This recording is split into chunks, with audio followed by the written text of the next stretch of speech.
Rassasié, un certain Gilda Aonon décide d'amuser la galerie, un citoyen béninois qui souhaite la rallonge des mandats des institutions de la République de 5 à 7 ans, y compris celui du président de la République, a saisi le Parlement. En séance plénière, jeudi 6 mai 2021, le président de l'Assemblée nationale a lu la correspondance. Le sujet n'a visiblement pas fait grand bruit. Seulement quelques médias en ont fait cas. À croire que c'est une peccadille, un sujet de peu d'intérêt.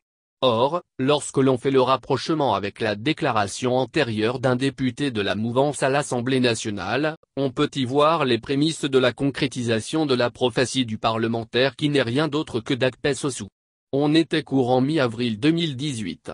En effet, quelques heures après la création de la Coalition pour la défense de la démocratie, CDD, à Djefa, dans le département de l'Ouémé, par certains tenors de l'opposition béninoise et certaines personnalités politiques, entre autres Nicef Orsoglo, Yéhi Boni, Sébastien Ajavon, le député d'Akpès-Ossou fait une déclaration fracassante.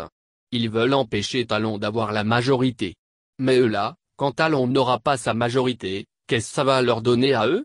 Ça va leur permettre de faire quoi? De prendre le pouvoir? Non, ils ne pourront pas prendre le pouvoir. Pas avant 5 ans, soutient-il.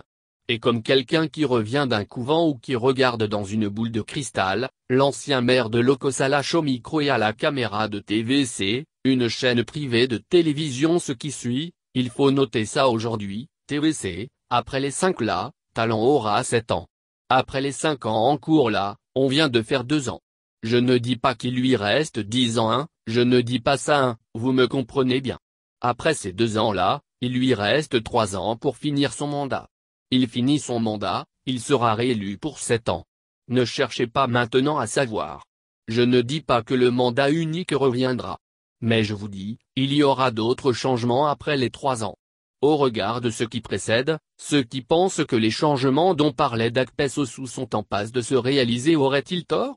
Sinon, de quel changement, qu'il y aura, parlait le député soutien du pouvoir Talon? Est-ce par pure coïncidence que le citoyen Gilda Aonon demande la rallonge de 7 ans comme l'avait prédit Akpès-Ossou? Bien possible, mais ce qu'il faut déjà souligner est que selon la pratique parlementaire, dans le cas d'espèce, le dossier a été affecté à la Commission des lois, de l'administration et des droits de l'homme pour examen.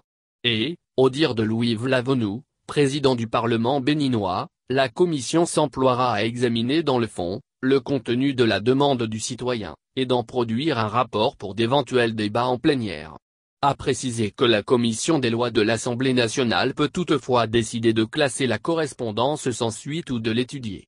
Vorubero encadré Gilda Aonon, un amuseur de galerie. Si le nommé Gilda Aonon existe vraiment, personne ne devrait lui dénier son droit le plus absolu de saisir une institution comme le Parlement, au haut lieu de la politique, plus est la représentation nationale.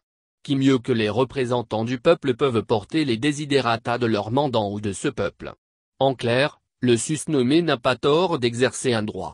Mais ce qui préoccupe, c'est l'intérêt voire la priorité qu'il accorde à un tel sujet parmi tant de sujets brûlants.